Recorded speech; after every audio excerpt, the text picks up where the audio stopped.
Зараз часто можна почути, що людство тупішає, і не в тому контексті, як було в найбільш популярному відео на цьому каналі «Людство тупішає», а в більш прямому значенні, мовляв, ось дивіться, IQ людей падає, ми всі помрем, але спочатку станемо дуже тупими, та поможіть! Сьогодні будемо розбиратися, чи правда це і що з цим робити, і чи робити взагалі. IQ – загальна інформація, ненадійність тестів. IQ – коефіцієнт інтелекту. З ним наче все просто, але насправді не зовсім. А ти чув про цю нову тему штучка інтелект?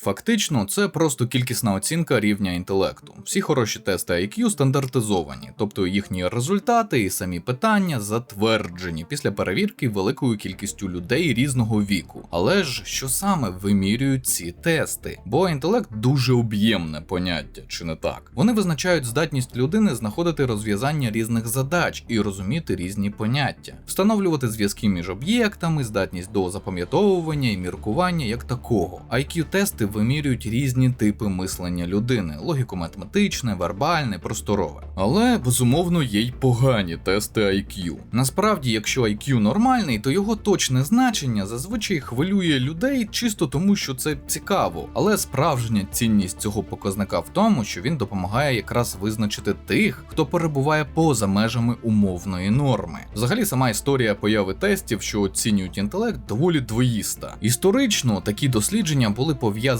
не тільки зі спробами визначити, що є в межах норми, а що не є, з різними теоріями про інтелект і його структуру, а також стосувалися євгеніки. Так, та сама євгеніка, яка про покращення людини, людську селекцію. Думаю, ця інформація нікого не здивує, бо йдеться про початок 20-го століття, до 30-х років. Так, у США діяла стерилізаційна програма, і от тест на IQ того часу, зокрема, допомагав виявляти тих, кого стерилізувати. Про Німеччину того часу ви самі знаєте. Сказав би, що такі практики в минулому, але це просто неправда, і примусова стерилізація і досі існує в деяких країнах, особливо бідних. Але в тій же Чехії, наприклад, проводили примусову стерилізацію жінок ромської національності навіть у 2000-х роках, якихось 20 років тому. Ось така вона Європа. Кажуть, що це ми нацисти.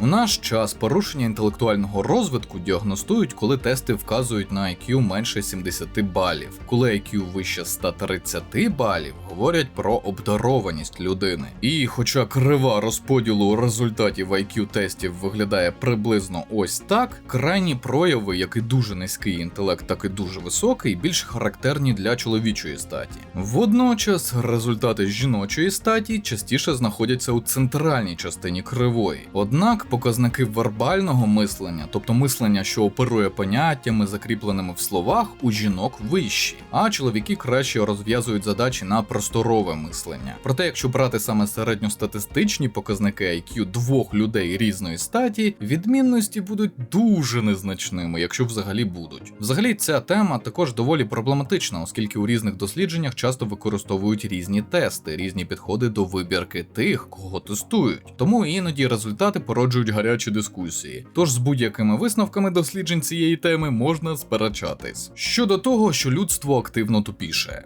He's got a higher IQ than any man alive. And number 3, he's gonna fix everything.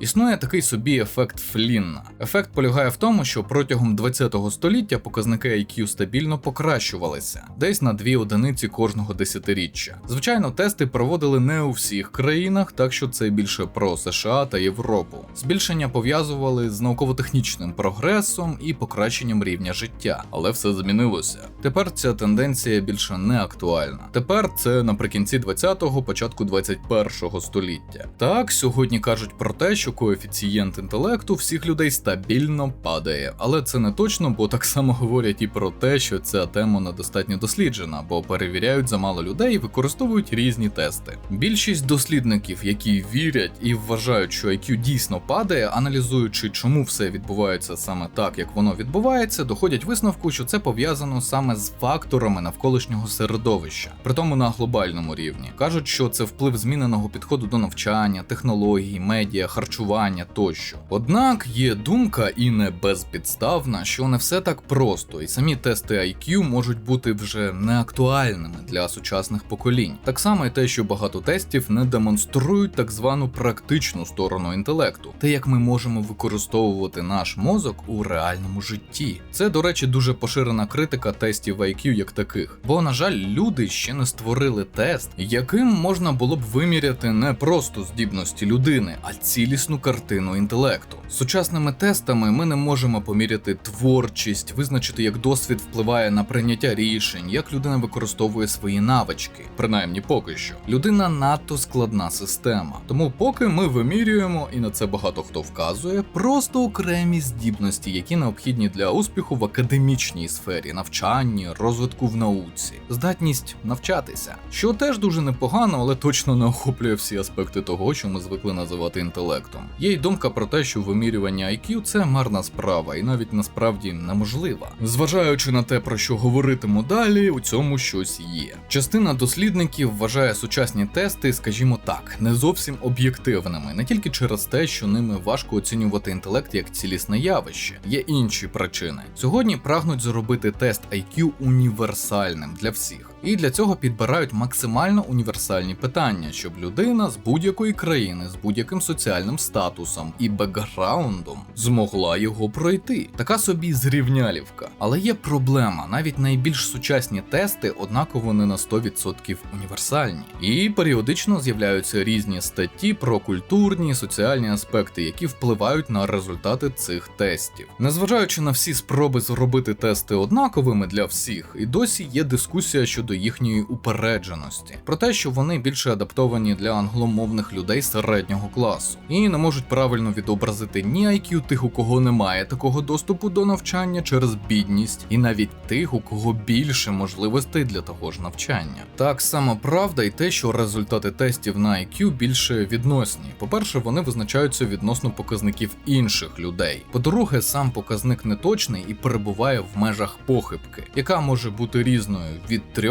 і аж до 15 одиниць. Нечастий випадок, але буває. До того ж, це можна назвати як похибкою, так і особливістю конкретного тесту. Тобто, якщо навіть людина пройде рекомендований тест за правильних умов, результат буде приблизним. Наприклад, в одному тесті результат буде 105, а в іншому 102. Результати одного і того самого тесту так само можуть відрізнятися, наприклад, 102, а пізніше 100. Тобто це просто цифра. Виглядає це приблизно так, як у цій таблиці з результатами 3 різних тестів. Незважаючи на це, вважається, що тести мають доволі високу статистичну надійність, бо результати схожі за однакових умов і після повтору. Так, звичайної схожості, а не ідентичності під час вимірювання індивідуальних відмінностей достатньо. Зверну вашу увагу на те, що це все саме про правильні, визнані сучасні тести, а не те, що можна знайти в інтернеті на деяких сайтах. Типу, дізнайся свій IQ, знайшовши помилку на картинці.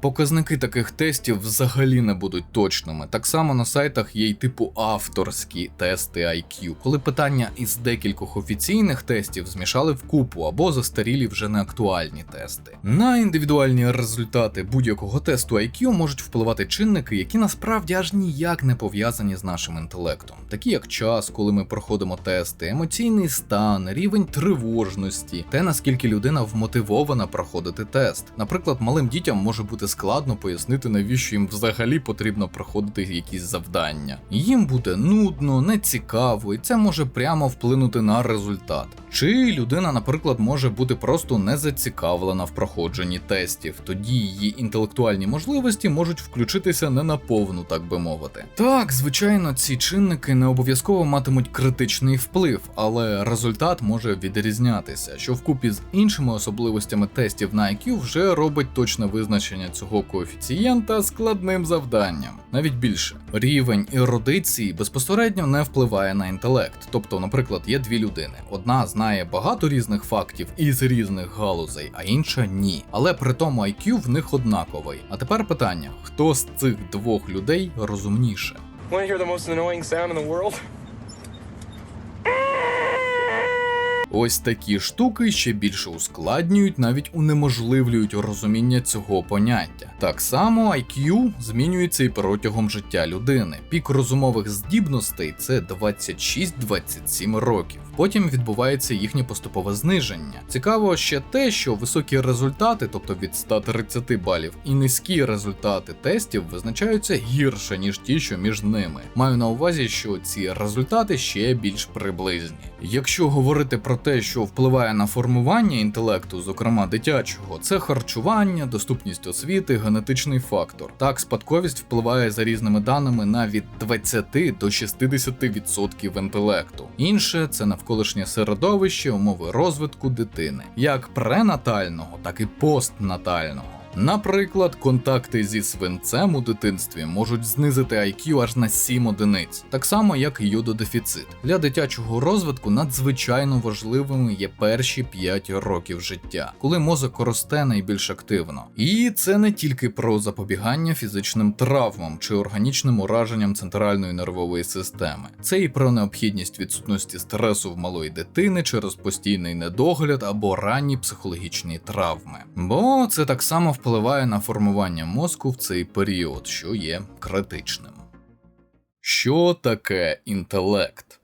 Це відносно стійка структура розумових здібностей людини. Звучить не дуже конкретно, так? По суті, інтелект намагаються визначити через вимірювання окремих розумових процесів, здібностей. Поняття інтелекту важливе як таке. Бо як можна вимірювати коефіцієнт інтелекту, якщо поняття інтелекту залишається доволі абстрактним? Так, наприклад, у багатьох концепціях воно не обмежується лише пізнавальною діяльністю індивіда чи обробленням інформації, а й включає емоційну регуляцію, навіть мотивацію індивіда, здатність ефективно взаємодіяти з навколишнім середовищем. Що, напевно, правильно, бо одне лише оброблення, аналіз і синтез інформації – це вже більше про штучний інтелект. До речі, в цьому відео не буду говорити про таке поняття, як емоційний інтелект, але впевнений, що ви про нього чули. Можливо, колись буде відео, але це не точно. Виокремлюють різні підходи до вивчення природи інтелекту, наприклад, освітній інтелект як продукт навчання, генетичний інтелект як наслідок адаптації до навколишнього середовища, соціокультурний інтелект як результат впливу культури і процесів соціалізації, інформаційний інтелект як сукупність процесів переробки інформації та інші. Однією з найпопулярніших концепцій інтелекту є концепція Реймонда Кеттела про рухомий і кристалізований інтелект. Рухомий чи плинний інтелект, можна сказати, це те, що в нас за замовчуванням. Це наші особливості нервової системи, наша базова здатність до мислення різних видів інтелектуальної діяльності. На це мінімально впливає навчання чи культура. Сюди входить абстрактне мислення, логіка, індукція, дедукція. Цей тип інтелекту ніби перетікає у всі наші активності. Кристалізований інтелект – це вже про те, чому люди вчаться. Також це особливості культури, соціалізація, що так само впливає на інтелект, і як це все проявляється у нашому досвіді. Сюди входить словниковий запас, ерудованість, різні навички тощо. Зрозуміло, що ці два типи пов'язані, і рухомий інтелект впливає на формування кристалізованого. Вважається, що це саме рухомий інтелект поступово починає зменшуватись після приблизно 28 років. Це пояснюють віковими змінами, які відбуваються в мозку, і відсутністю практичного використання цього типу інтелекту. Водночас кристалізований інтелект навпаки збільшується протягом життя, аж приблизно до 65 років. Так що не все так погано, і одне може компенсувати інше, теоретично.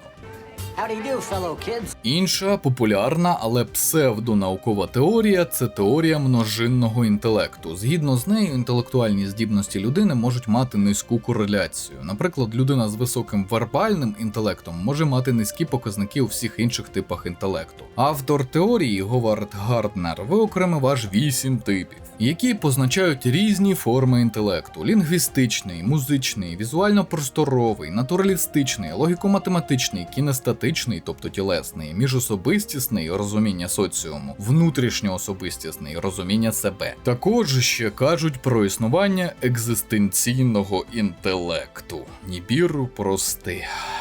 Це коли людині цікаві відповіді на запитання, як рептилоїди прилетіли на Землю. тобто в чому сенс життя і що визначає людину, та інші. Якось порахувати величину цих всіх типів, звісно, нереально. Незважаючи на це, надбання цієї теорії використовують в освітній сфері. Попри псевдонауковість цієї теорії, в IQ-тестах, наприклад, в тесті Айзенка, так само є питання, метою яких якраз і є визначення різних здібностей, тобто різних типів інтелекту: просторового, вербального, логіко-математичного. І так само результати в різних блоках можуть відрізнятися, десь буде вище, десь нижче. Потім, правда, визначають середнє значення, власне, IQ. Тобто, насправді в теорії множинного інтелекту є найбільш проблематичною її форма, кількість типів інтелекту і те, що вони не пов'язані одне з одним. Ще й деякі з них фактично неможливо виміряти. Це все одно, що намагатися розкласти мозок на складові і вважати, що всі ці частини окремо будуть працювати так само без інших частин, з якими насправді вони активно взаємодіють. Сукупність складових у цілісній системі ефективніша за її частини окремо. Через складність дослідження цієї теми і численні підходи до її вивчення існує багато різних моделей інтелекту. Наприклад, та ж трирівнева модель Кетела-Хорна-Керрола.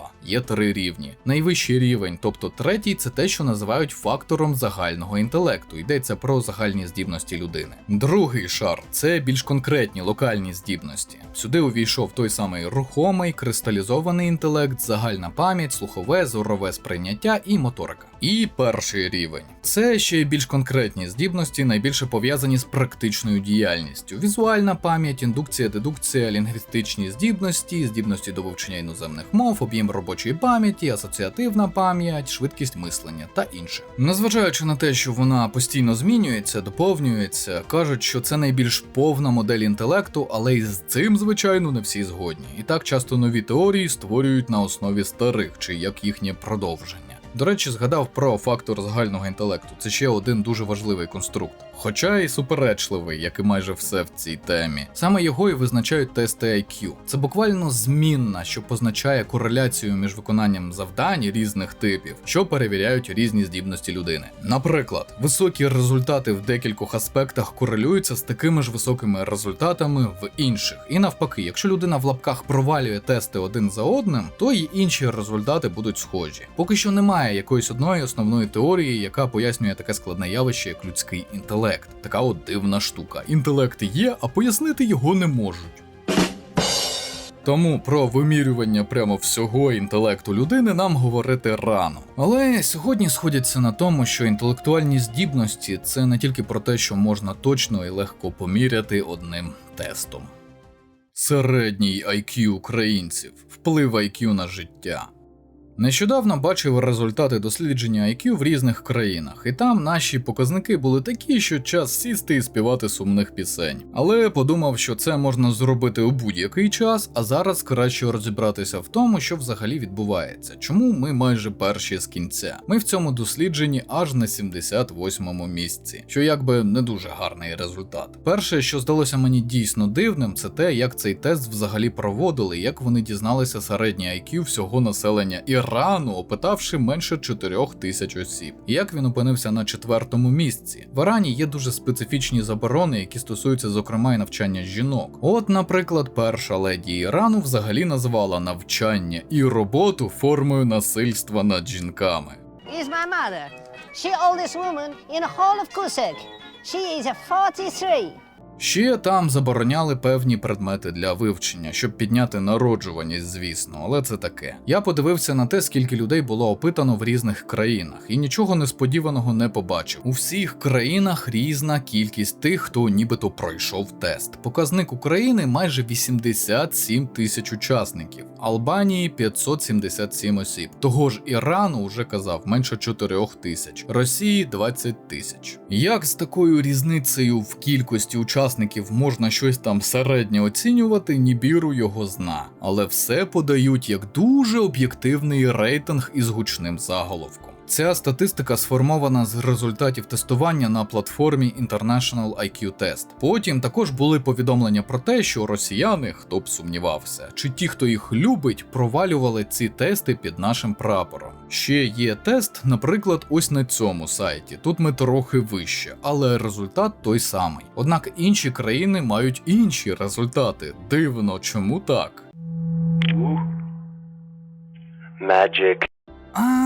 Точно, ці онлайн-тести, а точніше їхні гучні результати. Середнє IQ України. Україна посіла останнє місце в Європі за рівнем IQ. Не мають ніякого сенсу. З багатьох причин. І те, що росіяни чи хтось інший може зіпсувати статистику, аж ніяк не найважливіша причина. У цих онлайн-тестах немає ніякої репрезентативності. Притому це стосується всіх країн. Тобто вибірка тих людей, які все-таки пройдуть такий тест, не може презентувати все населення якоїсь країни. Навіть правильно сформована вибірка має похибку. Про це вже казав. Не відтворює всю сукупність у нашому випадку людей, народу на всі 100%. Саме тому з тими ж політичними прогнозами завжди все так плутано. Взагалі скажу страшну річ. Успіх людини залежить не тільки від її IQ. На успішність впливає дуже багато факторів: місце народження, сім'я, умови зростання, мотивація, пріоритети, навички, удача, врешті-решт. Грубо кажучи, якщо людина не знайде себе у своєму житті, ніяке IQ не допоможе, на жаль.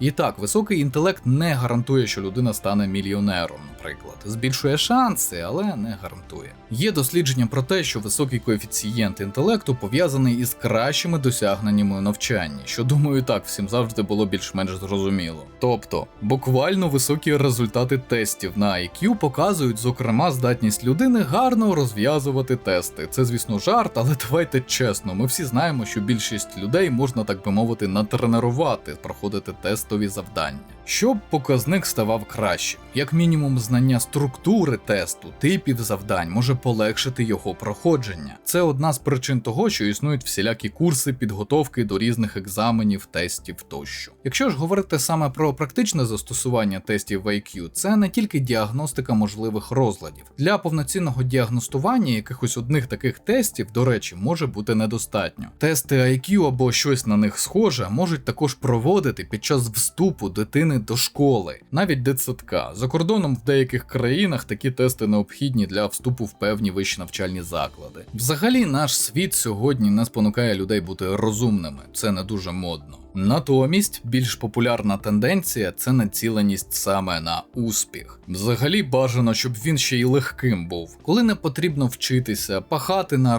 роботах, поступово наближатися до своєї мети. Та й навіть без цього. Зараз не обов'язково бути інтелектуалом, аби заробити собі на життя і навіть більше. І це не обов'язково погано. Але хочу вам нагадати те, що так званий успіх – це теж дуже розпливчасте поняття. Для кожного він свій. Впливає культура, соціум, стартові умови, генетика і ще 1001 фактор. Для однієї тої самої людини успіхом на різних етапах життя будуть різні речі, явища, події. Наприклад, колись в юності я вважав успіхом роботу з трьохзначною сумою зарплати, нагадую 90-ті, де буду їбати 12 годин на день. Якщо такі наші справи і пріоритети людства змінюються, то чому цей загадковий інтелект взагалі важливий у глобальному масштабі? А він важливий з однієї простої причини. Інтелект – це буквально наш прогрес як людство. Ніхто ж не хоче повернутися в темні віки чи взагалі в печери, крім росіян, звичайно. Рівень інтелекту впливає і на більш локальні речі. Маю на увазі у масштабах країни, безпосередньо на добробут населення. Це і ті самі наукові досягнення, і якість економічних і політичних інституцій, і ВВП, і рівень злочинності, і відповідно достаток всього народу. Ось тому, власне, середнє IQ народу важливе і взагалі так хвилює науковців і дослідників. Інтелект в армії. Вас обманюють.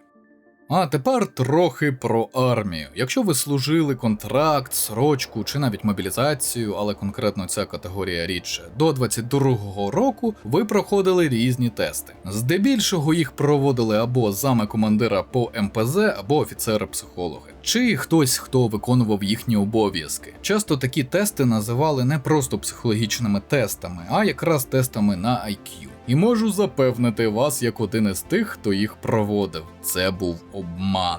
Здебільшого. Вперше стикнувся з такими тестами, коли сам їх проходив на військовій кафедрі в далеких нульових роках. Здається, це були 3 тести на 80, 150 і 200 питань, які нам проводили майже підряд. Там треба було відзначити плюсом або мінусом хибність чи правдивість твердження. І вже тоді розумів, що тести складав або, м'яко кажучи, професійно непридатний спеціаліст, або, що і виявилось правдою, тести обманка. Поміж десятків питань, більшість яких були доволі простими на логіку і здоровий глузд, математику, фізику і хімію, були і питання про внутрішній стан, характер. Щось типу «Я дисциплінований, так чи ні? Мені важко концентруватися на одній темі довше години, так чи ні? Я легко можу потоваришувати з незнайомими людьми, так чи ні?» Навіть про алкоголь були запитання. Притому доволі невинні, але вони були заховані поміж інших, між ними були загальні питання, і що найголовніше, ці питання дублювалися у різних варіаціях. Здогадалися? Метою тесту було не стільки визначити величину IQ чи загальний рівень підготовки кандидатів на військову кафедру того часу. Ні. Це був хитрий тест на виявлення брехунів, залежних від алкоголю чи психоактивних речовин, схильних до самоусунення з життя чи крадіжок тощо. Велика кількість питань збивала з пантелику і замилювала очі. Загальні питання переключали увагу з каверзних питань, а каверзні питання дублювалися, щоб побачити, чи абітурієнт, а в майбутньому кадет відповідає правдиво. З результатів тесту також складали групу ризику. За найменш надійними уважно слідкували педагоги і ротні командири, особливо під час виїздів на полігони, коли кадети отримували в руки зброю для стрільб. Взагалі такі тести, їхню кількість і постійний дроч рядового особового складу у військових частинах, особливо строковиків, маскували під так звані тести на IQ. Однак згодом більшість розуміла, про що ці тести і навіщо вони потрібні насправді. І от саме це і було ознакою інтелекту. Що швидше солдат розумів, навіщо ці тести, то вище у нього інтелект. Звичайно, зараз на все це багато хто позабивав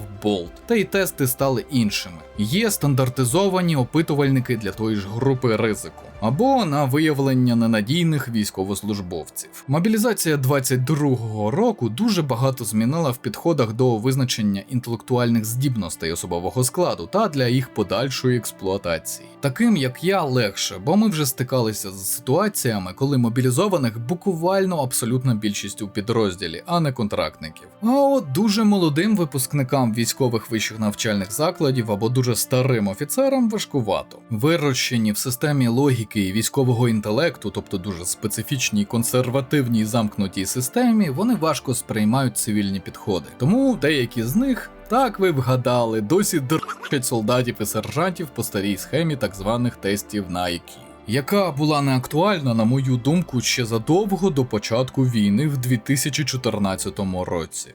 Висновки. Хтось може запитати, що ж з цим всім робити, рептилоїде? А нічого, взагалі було дивно бачити невелику хвилю істерики, яку нещодавно підняли в соцмережах, мовляв, ми тупішаємо, ідіократія не за горами, цей фільм був пророчий, ми всі помремо. Ну так, всі колись помруть. Тупішаємо? Дискусійне питання, але навіть якщо припустити, що це правда, то й що? До занепаду Римської імперії доклали рук не такі розумні варвари. Звісно, не тільки вони, та все ж. Людство трохи побуло в темних часах, а зараз наші технології здалися б тогочасним римлянам, магією чи благословенням пантеону богів. Насправді важливе накопичення знань, їхнє покращення, досвід. Яким би генієм не була дитина років 10-12, у звичайних життєвих питаннях адаптації, виживання, доросла 20, 30, 40-річна людина буде більш ефективною. Минулого разу мене закенселили феміністки, мовляв, мізогін, що, до речі, неправда. Але кого це хвилює? Зараз закенселять молоді люди, бо ейджизм. Коротше, закругляємось. Одна порада. Припиніть переживати про абстрактні штуки, на які ви не можете вплинути. Зокрема, про середньостатистичний інтелект свого суспільства. Впливайте на те, що може покращити ваше життя в коротко- чи середньостроковій перспективі. А ниття і висмикування волосся з голови від розпачу залиште спеціалістам у цій сфері. Це не ваша проблема. А на цьому будемо завершувати. Нагадую, у нас є Discord-сервер для платних підписників від $1, де періодично граємо в кооперативні ігри, спілкуємось на різні теми, від психології до IT. Доєднуйтеся. Канал вашої нібіріанської ящерки можна підтримати за посиланнями в описі. На вибір 2 варіанти на ваш смак: Patreon і BuyMeACoffee. Потім розрахуюся з вами класичними матеріалами про кризову і військову психологію з оглядами та розборами відеоігор. Звичайно, українською. Нагадую, що всі патрони можуть поставити питання у коментарях під відео на платформах підтримки та в особистих повідомленнях. Ці питання обов'язково побачу і відповім у межах своєї компетенції. А ці поважні пані та пани вже підтримали канал. Шана та дяка. Особлива подяка. Янголи-охоронці, Володимир Іващенко, Колор, Генерали, Тайрат CISO, Олександр Філоненко, Дмитро, Грінго, Сергій Білов, Комбриги, Акмаль Бафоєв, Микола Швед, Олександр Спрат, VCR, Борис Ромбульт, Саша Слюсаренко, полковники, Форфан, Олекс Вовченко, Олександр, Антон Доценко, Броукен Паладін, Каптан Хофман, Дарт Некі, Дмитро Шевченко, Екс-Вайлер, Гігілес, Айві, Локсерро, НГ Арістарх, Найхт Крек, Олександр Гончарук, Паразітікс, Пріма, Сер, Терон 9941, Вася 96, Ведтейт, Ukrainian Smuggler, Циноморф Принцес, Андрій Ворон, Андрій Дичок, Артем Тімченко, Богдан Старовойт, Володимир Шевченко, Дмитро Куліш, Ігор Тоцький, Іван Чижишин, Кліщ, Граніт, Консорт of Кадарра, волонтери: Олексій Антоненко, Андрій Орел, Арз Тім, Богдан Цюпрюк, Капустін, Клерк, Девіл Дарксайдер, Ервін, Флешкілер, Фукуат, Хантеріан, Логанс, Медкузя, Менсон, Містер Кроу, Олексій Юшків, Рікі, Роман Литвиненко, Рокс Ейха, Сергій Нікітін, Сергій Хакон, Скавен, Віталій Дзюба, Владислав Афонін, Юрій Демон 4, Артем Гринько, Желеха, Лев Кропивницький, Олексій Цабій, Святослав Жеребний, Тимур Кім, Ярослав, Іванна Баглай. Підтримуйте україномовний YouTube. Вірте в ЗСУ. Все буде Україна.